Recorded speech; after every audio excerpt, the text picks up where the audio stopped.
పాత బట్టకి కొత్త మాసిక, పాత తిట్టులో క్రొత్త ద్రాక్షారసం. మనము పాత బట్టగా ఉన్నామా, క్రొత్త బట్టగా, క్రొత్త వస్త్రముగా ఉన్నామా? పాత తిట్టులా ఉన్నామా, క్రొత్త ద్రాక్షారసములా ఉన్నామా? క్రొత్త తిట్టుగా మనం ఉన్నామా? జ్ఞాపకం చేసుకోవాలి. మనం పాత వారిగానే ఉంటే ఏ ఉపయోగం లేదు. మనం ఆ పాత రోత జీవితం ఉంటే ఏ ఉపయోగం లేదు. ఎన్ని సంవత్సరాలైనా, ఎన్ని శ్రమల కాలపు ఆరాధనైనా రావటము పోవటమే. రోజు రోజు నూతన పరుచుండగాలి మన ఆలోచనలు, మన జీవితము రోజు రోజు నూతన పరుచుండగాలి. నూతన ఆలోచనతో నింపబడాలి. నూతన జీవితాన్ని మనము కలిగి ఉండాలి. ఈ దినమున అంటున్నాడు, ఎవరైతే నూతన పరచబడతారో వారి సాక్షులు ఈ దినమున ఏమై ఉండాలంటే, నా మట్టుకు బ్రతుకుట క్రీస్తు అయి ఉండాలని. నా మట్టుకు బ్రతుకుట క్రీస్తు అయితే నువ్వు నూతన సృష్టి, నువ్వు నూతన వస్త్రము, నువ్వు నూతన ద్రాక్షారసము. మనము నూతన పరచబడాలని దేవుని యొక్క సంకల్పమైనది. ఫిలిప్పీ పత్రికలో పౌలు గారి సాక్ష్యం ఏంటంటే, తన జీవించే విధానము ద్వారా కాకుండా తనలోని క్రీస్తు జీవం మూలముగా నేను జీవిస్తూ ఉన్నానంటూ ఉన్నాడు. తన శక్తి వలన కాక క్రీస్తు యొక్క, యేసు క్రీస్తు వారి యొక్క శక్తి మూలముగా నేను జీవిస్తూ ఉన్నాను, ఆయనను సేవిస్తూ ఉన్నాను అనేటువంటి మాటను చెబుతూ ఉన్నాడు. అతని గురి యేసు క్రీస్తు వారి మీద కానీ ఈ లోకము మీద కాదు అని గొప్ప సాక్ష్యాన్ని ఇస్తూ ఉన్నాడు. దేవుడిచ్చినటువంటి ఘనత, దేవుని కొరకు జీవించే విధానము దేవుడిచ్చిందే కానీ నాకు ఎవరు ఇచ్చింది కాదనేటువంటి మాటను పౌలు గారు గొప్ప సాక్ష్యంగా చెబుతున్నారండి. కనుక ప్రియమైన దేవుని సన్నిధికి సాక్ష్యాన్ని మనము కలిగి ఉండాలంటే దేవుని కొరకు జీవించడం ప్రారంభించాలి. మనం ఎప్పుడైతే దేవుని కొరకు జీవిస్తామో ఇలాంటి గొప్ప సాక్ష్యాన్ని మనం చెప్పగలం. రోమా పత్రిక 14వ అధ్యాయం 8వ వచనములో, రోమా 14, మనం బ్రతికినను ప్రభు కొరకే బ్రతుకుచున్నాము, చనిపోయాను ప్రభు కోసమే చనిపోతున్నాము. కాబట్టి మనము బ్రతుకులను చనిపోయాను ప్రభు వారమై ఉన్నాము. ఇది మన సాక్ష్యమైన యొక్క విశ్వాసిగా, దేవుని బిడ్డగా. రోమాపత్రిక 14:8 లేఖన భాగంలో చెప్పినదిగా నీ జీవితం ఇదే ఉండాలి. నేను విశ్వాసుని, నేను దేవుని బిడ్డను చెప్పుకుంటే కాదట. నీ సాక్ష్యం ఏముండాలంటే, నేను బ్రతికినను చనిపోయాను దేవుని బిడ్డగా చనిపోవాలి, దేవుని కొరకు బ్రతకాలి. కాబట్టి మనం బ్రతికినను చనిపోయేవాడి కొరకు జీవించాలి, దేవుని కొరకు జీవించమంటున్నాడు. అందుకని ప్రకటన గ్రంథంలో అంటాడు 14వ అధ్యాయం 13వ వచనములో ఒక చక్కని మాట అంటున్నాడు. అంతటా ఇప్పటి నుండి ప్రభువునందు మృతులందు మృతులు ధన్యులని వ్రాయని ఒక పరలోకము నుండి ఒక స్వరము చెప్పగా వింటిని, నిజమే వారు తమ ప్రయాసములు మాని విశ్రాంతి పొందుదురు, వారి క్రియలు వారి వెంట పోవు. ప్రభువునందు జీవించి మృతి పొందాలంటారు. ఈ దేవుడు దేవుని గురించి ఏమి కోరుకుంటున్నాడంటే, నువ్వు జీవించినా దేవుని కొరకు జీవించు, చనిపోయినా దేవుని కొరకు జీవించడం నేర్చుకోవాలని. దేవుని కొరకు బ్రతకటం చాలా ముఖ్యం అంటున్నాడండి. దేవుని కొరకు బ్రతికే వారు చాలా కొద్ది మంది ఉంటారు. వారి జీవితాలను మార్చుకుంటారు.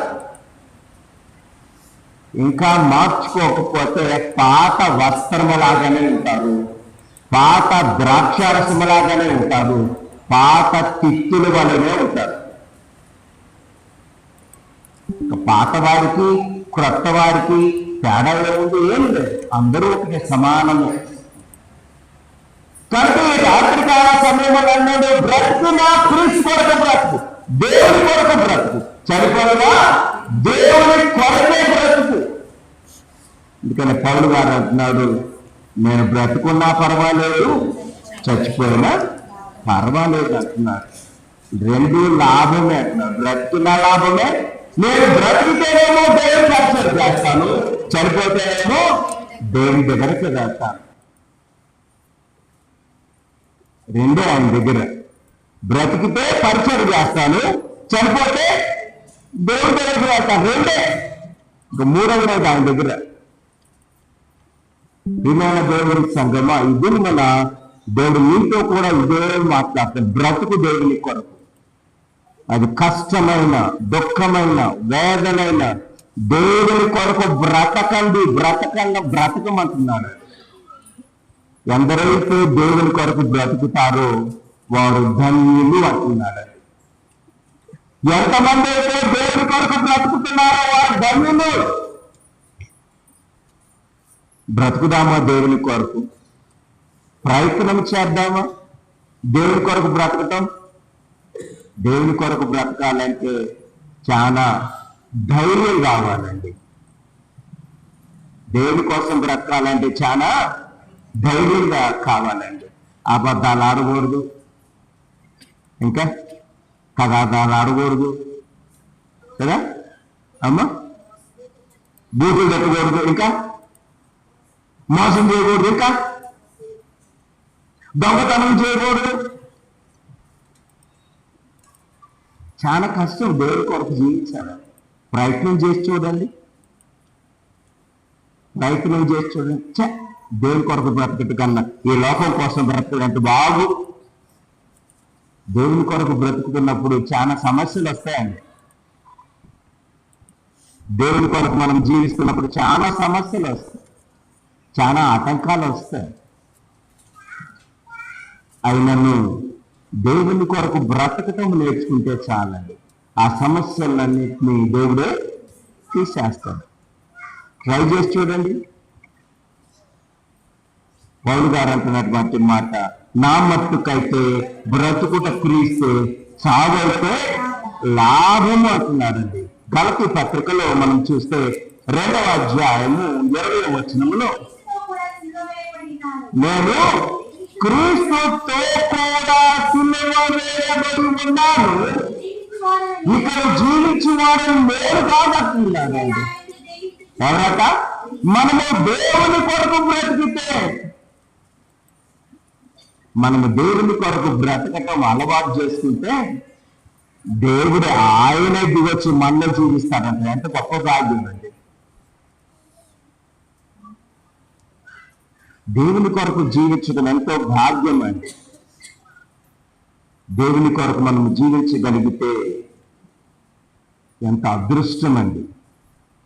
మనం ఏం చేస్తున్నామంటే ఈ లోకము కొరకు జీవిస్తూ, ఈ లోకానుసారమైన జీవితాన్ని జీవిస్తూ దేవుడిచ్చేటువంటి శ్రేష్టమైన ఆశీర్వాదాలను పోగొట్టుకుంటున్నాము. ఎవరు గమనించట్లేదు. ఈ లోకానుసారమైన జీవితాన్ని జీవిస్తూ దేవుడిచ్చేటువంటి దీవెనలు, ఆశీర్వాదాలు మనం పోగొట్టుకుంటున్నాం. ఇక జీవించేవాడను నేను కాదు, నేను యేసుతో సిలువ వేయబడి ఉన్నాను, క్రీస్తుతో కూడా సిలువ వేయబడి ఉన్నాను. ఇక జీవించువాడు నేను కాదు, క్రీస్తే నా యందు జీవించుచున్నాడు.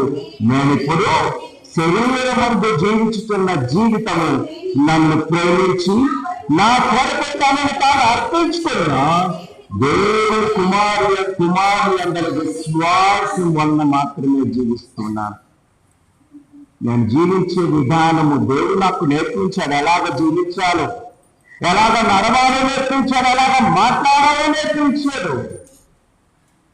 ఎలాంటి జీవితాన్ని నేను కలిగి ఉండాలో ఆయనే నాకు నేర్పించాడు. దేవుని సంగమా, నువ్వు కూడా నేర్చుకో. ఆయన మనలను ప్రేమించి తనను తాను అప్పగించుకున్న దేవుని కుమారుని యందు విశ్వాసం వలన మనము జీవించాలని దేవుని యొక్క చిత్తమై ఉన్నది. కనుక ఇకనైనను దేవుని కొరకు జీవించడం ప్రారంభించు. దేవుని కోసం జీవించడం ప్రారంభిస్తే దేవుడు తప్పక నిన్ను జ్ఞాపకం చేసుకుంటాడు. ప్రతి విషయంలో దేవుడు నిన్ను జ్ఞాపకం చేసుకుంటాడని మర్చిపోవద్దు. ఎఫెసీ పత్రిక, కొలస్సే పత్రిక 3వ అధ్యాయం, కొలస్సే పత్రిక 3వ అధ్యాయం 4వ వచనం, మనకు జీవమైన క్రీస్తు ప్రత్యక్షమైనప్పుడు మీరు ఆయనతో కూడా మహిమయందు ప్రత్యక్షపరచబడుతారు. గొప్ప మాట చెప్తున్నాడండి. ఆయన యేసుక్రీస్తు వారు ప్రత్యక్షమైనప్పుడు మనము కూడా ఆయనతో ప్రత్యక్షపరచబడాలనేది దేవుని యొక్క చిత్తమైనదండి. కనుక నువ్వు బ్రతకటము దేవుని కొరకు బ్రతుకు, మనుషుల కొరకొద్దు. మనము దేవుని కొరకు జీవించడం లాభమే. పౌలు గారు కూడా చావంటే నాకు భయము లేదంటున్నాడు. చావంటే నాకు భయము లేదు. చచ్చినా లాభమే, బ్రతికినా లాభమే, రెండు లాభమే అంటున్నాడు.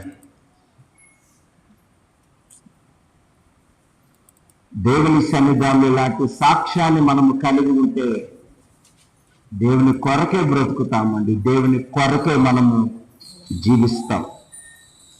కనుక 116వ కీర్తన 15వ వచనములో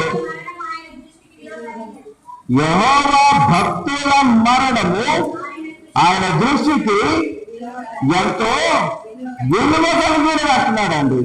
ఈ సత్యాన్ని, సత్యవాక్యాన్ని పౌలు గారు గ్రహించాడండి.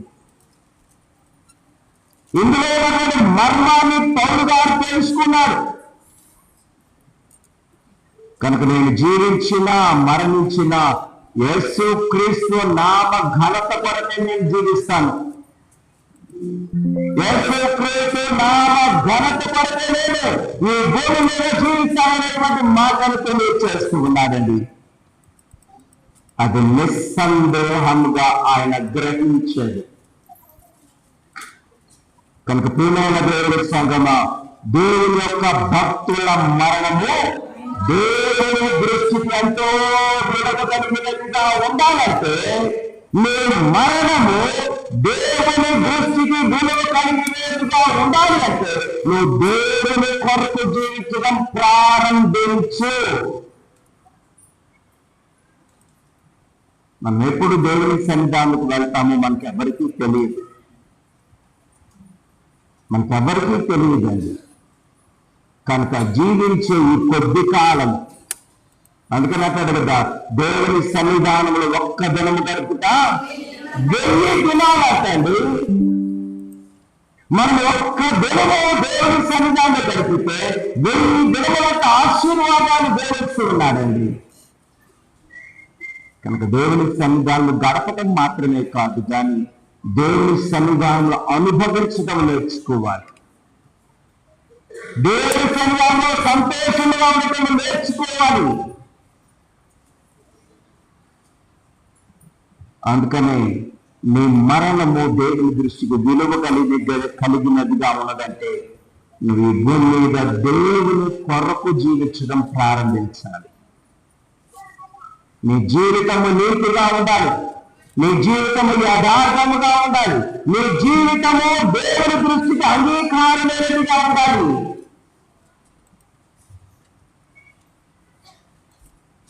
దేనిలో నువ్వు దేవునికి దూరముగా ఉన్నావో,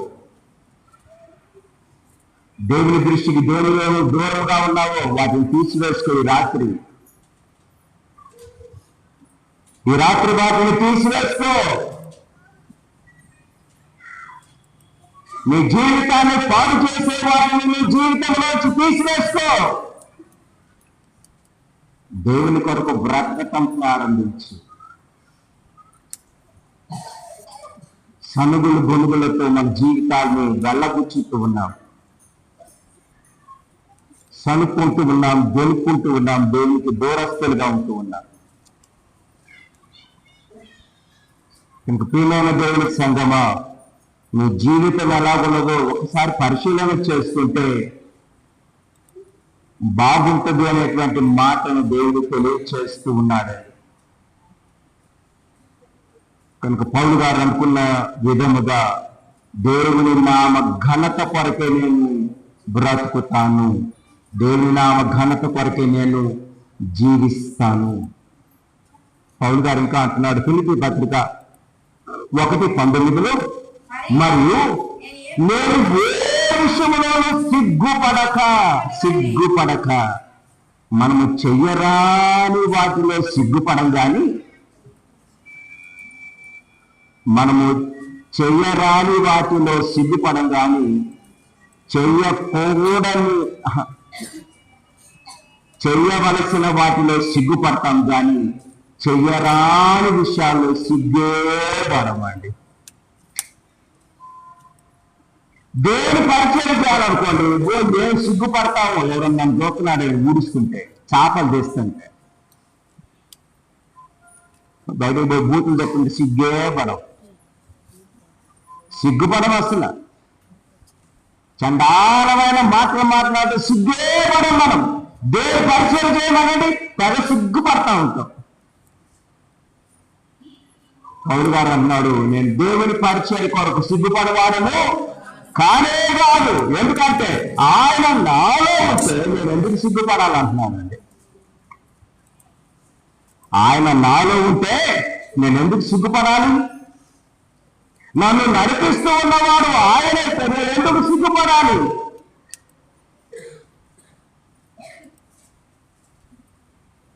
మరియు నేను ఏ విషయంలో సిగ్గుపడక ఎప్పటి వరకు ఇప్పుడు పూర్ణ ధైర్యంతో బోధించటం వలన నా బ్రతుకు మూలముగానైనా సరే, చావు మూలముగానైనా సరే, క్రీస్తు నా శరీరమందు ఘనపరచబడుచున్నాడు. నాలో దేవుడున్నాడు,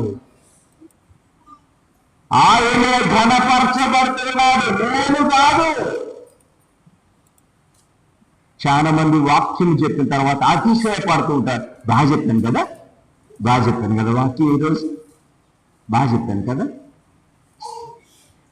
అర్థమైతే చెప్పాను కదా చాలా రెఫరెన్స్లు ఇచ్చాను కదా, చాలా మంది ఉదాహరణ చెప్పాను కదా. అతిశయము, సొంతగా అతిశయం. పౌలు గారు అంటున్నాడు, నేను పరిచయం చేస్తున్నానంటే నా గొప్పతనం కాదు, నాలో ఉన్న దేవుని ఘనత కొరకు నేను పరిచయం చేస్తున్నాను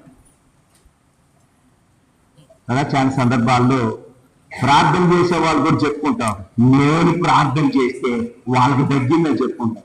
ఏమండి, ఎంత అన్యాయం ఇది. నువ్వు ప్రార్థన చేస్తే కాదట, నువ్వు దేవుని నామము పేరిట ప్రార్థన చేస్తే ఆ రోగము అదేదో కుదిరిందండి, అంతేగాని నువ్వు ప్రార్థన చేస్తుంది కాదు. పౌల అపోస్తలులు కూడా నేను ప్రార్థన చేస్తే అన్న, యేసు నామమును లేచి నడవమనగా నడిచేను. దేవుని నామ ఘనత కొరకు పౌలు గారు కూడా అదే సాక్ష్యం చెప్తున్నారు. నాలో ఏ గొప్పతనం లేదు, నాలో నివసించుచున్న దేవుని నామ ఘనత కొరకు నేను పరిచర్య చేస్తున్నాను కనుక నేను సిగ్గుపడను. దేవుని పరిచర్య చేయడానికి సిగ్గుపడద్దండి. సిగ్గుపడవలసిన వాటి యందు సిగ్గుపడండి. సిగ్గుపడాల్సిన చోట సిగ్గుపడండి.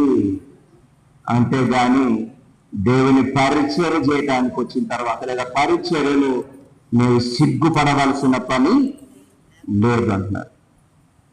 కనుక పౌలు గారు ఇంకొక కోరిక ఏంటంటే 23వ వచనంలో ఈ రెండింటి మధ్య ఇరుకుపడి ఉన్నారు.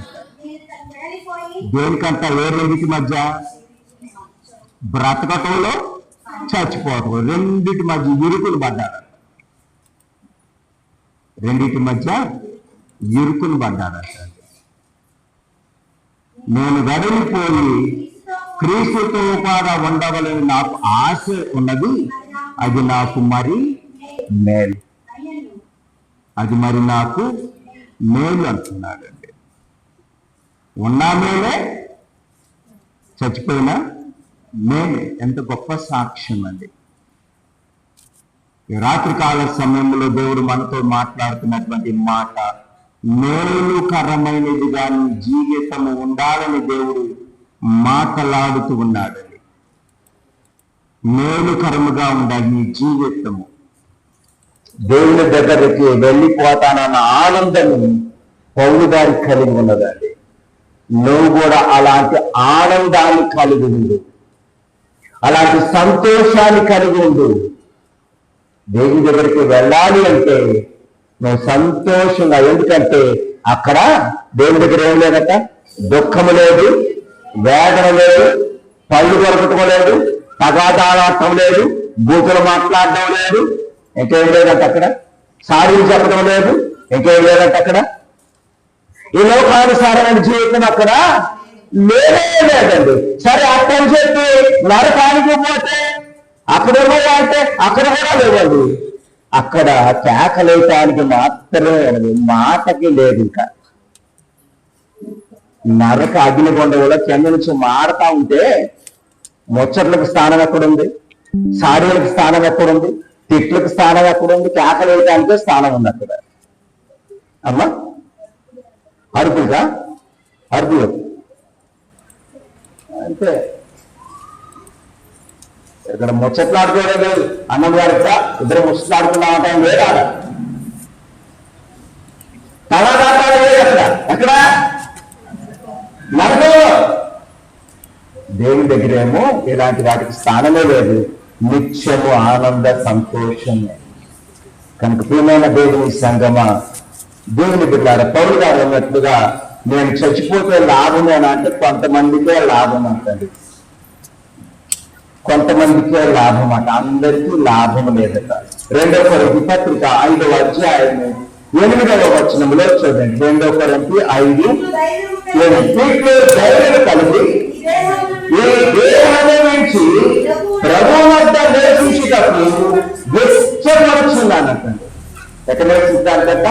ఈ లోకము నుంచి దేవుని దగ్గర వెళ్ళడానికి ఇష్టపడుతున్నాను. రాత్రికాల సమయంలో నీ సాక్ష్యం కూడా ఇదే ఉండాలి. నేను ఈ లోకమును వచ్చిన తర్వాత ఎక్కడికి వెళ్ళాలి, ఎక్కడ విశ్వడుగా ఉండాలి. దేవుని దగ్గరికి వెళ్ళటానికి ఇష్టము కలిగి ఉండమంటున్నాడు. అక్కడ 9వ వచనం కావున దేహమందులను దేహమును విడిచిపెట్టను ఆయనకు ఇష్టమై ఉండవలని కూడా దేవునికి ఇష్టమైన వారుగా ఉండండి. ఇహలోకపరమైనటువంటి తుచ్చమైన ఆశల కొరకు వెంపర్లాడొద్దు. మీ జీవితాలను పాడు చేసుకొనవద్దు. కనుక దేవుని కొరకు జీవించే వారికి లాభకరము. యేసుక్రీస్తు వారి కొరకు జీవించే వారికి ఇది లాభకరముగా ఉన్నది. కనుక క్రీస్తుని ఎరగని వారికి అందరికీ మరణం ఒక శత్రువులాగా కనిపిస్తూ ఉంటుందండి. మరణం అంటే శత్రువులాగా కనిపిస్తూ ఉంటుందండి. కనుక ఇకనైనా దేవుని కొరకు జీవించుదాం, దేవుని కొరకు బ్రతుకుదాం, దేవుని కొరకు ఈ లోక యాత్రను ముగించి దేవుని సన్నిధానంలో వెళదాం. యేసుక్రీస్తు వారి లోకానికి వచ్చి శ్రమలను అనుభవించడానికి కారణం ఏంటంటే మన పట్ల ఆయనకున్నటువంటి ప్రేమ, బాధ్యత. మన పట్ల ఆయనకున్నటువంటి ప్రేమ, బాధ్యత. కనుక ఎవరైతే ఇంకా దేవుని కొరకు జీవించటం లేదు, ఈ దినం నుంచైనా దేవుని కొరకు జీవించడం ప్రారంభిద్దాం. దేవునితో సహ అనుభవము కలిగి జీవించడానికి మనం ప్రయత్నము చేద్దాం. అలాంటి కృప పరిశుద్ధాత్మ దేవుడు మనందరికీ దయచేసి మెండైన దీనితో తృప్తిపరిచి బలపరచును గాక. ఆయన ముగింపు ప్రార్థన, ప్రభు నేర్పిన ప్రార్థన ఆశీర్వాదముతో శ్రమల కాలపు ఆరాధన 18 దినమును ముగించుకుందాం. ప్రార్థన చేసుకుందాం. దగ్గరైన తండ్రి, ప్రేమ కలిగిన మా గొప్ప దేవ, మరి యొక్క శ్రేష్టమైనటువంటి జీవితాలను మీరు మాకు దయచేసి మీ నామ మహిమార్థకరముగా మేమందరము జీవించడానికి మీరు చూపించిన మీ కృపను బట్టి మీకు స్తోత్రాలు చెల్లిస్తూ ఉన్నాము తండ్రి. రాత్రికాల సమయంలో మీరు చెప్పినటువంటి మీరు మాతో మాట్లాడిన మాట పౌలు గారు గొప్ప సాక్ష్యములు సందర్భంలో మీరు చేశారు తండ్రి. నా మట్టుకు బ్రతుకుట క్రీస్తు అని పౌలు గారు చెప్పగా, ఈ దేహమందులను ఈ దేహంలో లేకపోయినను నేను దేవుని కొరకు జీవించగలననేటువంటి మాట తెలియజేస్తున్నాడు. అదే మా సాక్ష్యముగా చేసుకొని జీవించమంటున్నారు.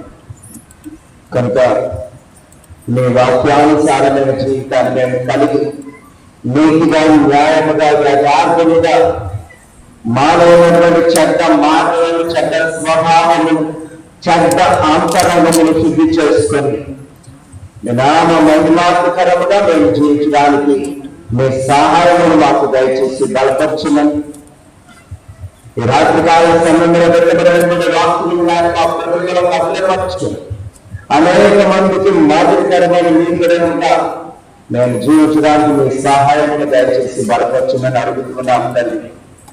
దేవానారోగ్యముగా బాధపడుతున్నారు కోరాకుల సురేష్ గారు మీ గాయపడిన హస్తముతో అతను ముట్టి స్వస్థపరిచి బలపరుస్తున్న విధానాన్ని బట్టి మీకు స్తోత్రాలు. ఇంకా శ్రేష్టమైన ఆరోగ్య శక్తులు బలము దయచేయండి. తనలో ఉన్నటువంటి ప్రతి బలహీనతలు దూరపరిచి బలపరచమని అడుగుతూ దాని రాత్రికాల సమయంలో పడపై మీదకు రాబోతున్నాము. ఆయన సుఖమైన నిద్రలు చురుకాగా బలపోవడం మనకు వెలుగులు చూసే దాగ్యములు మా అందరికీ దయచేసి మమ్మల్ని బలపరచమని, దాని ద్వారా మీరు ఘనత ప్రభావాలు పొందడం ఈ మా మనవులను మా ప్రభువు ద్వారా ప్రార్థించి వేడుకుంటున్నాము తండ్రి. ఆమె పరలోకమందున్న మా తండ్రి, మీ నామం పరిశుద్ధపరచబడును గాక, మీ రాజ్యం వచ్చును గాక, మీ చిత్తం పరలోకమందు నెరవేర్చినట్లు భూమి మీద నెరవేరును గాక. మానవ ఆహారం నేడు మాకు దయచేయము, అపరాధం చేసిన వారిని క్షమించిన ప్రకారం మా అపరాధములను క్షమించండి, శోధనలోకి దుష్టుని తప్పించు. రాజ్యము, శక్తి, మహిమ నిరంతరం నీవైనావు తండ్రి. దేవుని ప్రేమ, మన రక్షకుడును కుమారుడైనటువంటి యేసుక్రీస్తు వారి కృప, ఏకదేవుని దీవెన, శాంతి, సమాధానాలు, నెమ్మది ఇప్పుడు సదాకాలము ఈ రాత్రికాల సమయంలో దేవుని సన్నిధానంలో చేరిన బిడ్డలకు, అదేవిధంగా మీకు సాక్షాత్కరమైన బిడ్డలుగా బ్రతుకుట క్రీస్తు అని మీకు సాక్షాత్కరమైన బిడ్డలుగా జీవించటప్పుడు దేవుని కృపా కాపుదల సదాకాలంతో ఆమేన్.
అందరికీ వందనాలు.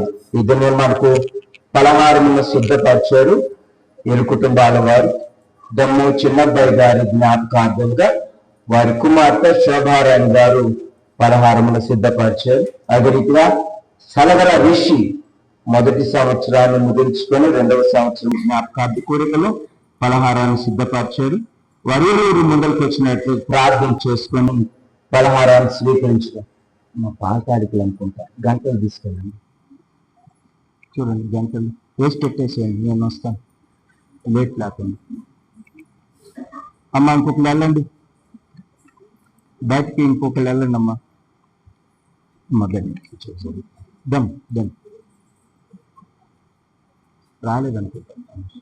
ప్రార్థన చేసుకుందాం. దైవమైన తండ్రి, ప్రేమలైన మా గొప్ప దేవ, 5 సంవత్సరములు గతించి 6వ సంవత్సరంలోనికి మీ దాసునాయన దమ్ము చిన్నబ్బాయి గారిని మీరు పిలుచుకున్న విధానము దేవ మరి కుమార్తెకు దుఃఖకరము వేదనకరమైనప్పటికీ ఈ లోక యాత్రను ముగించి మీ సన్నిధానములు ఉన్నారు తండ్రి.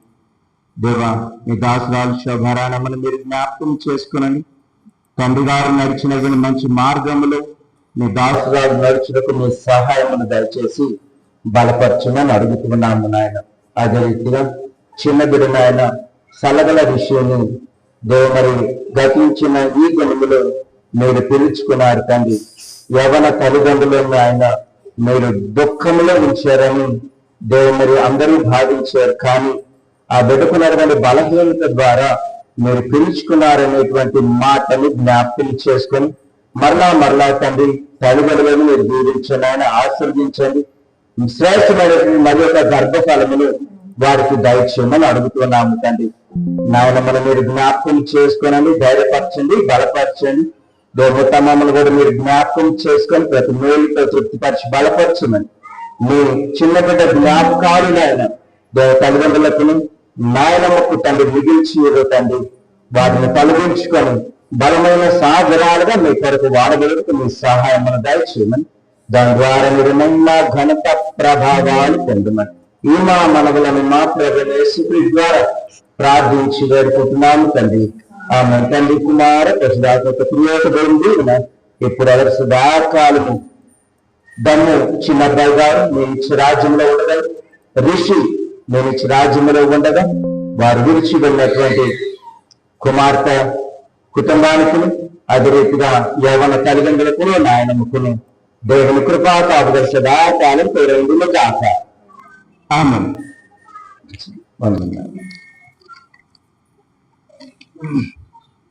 అమ్మా హ్యాపీ అండి.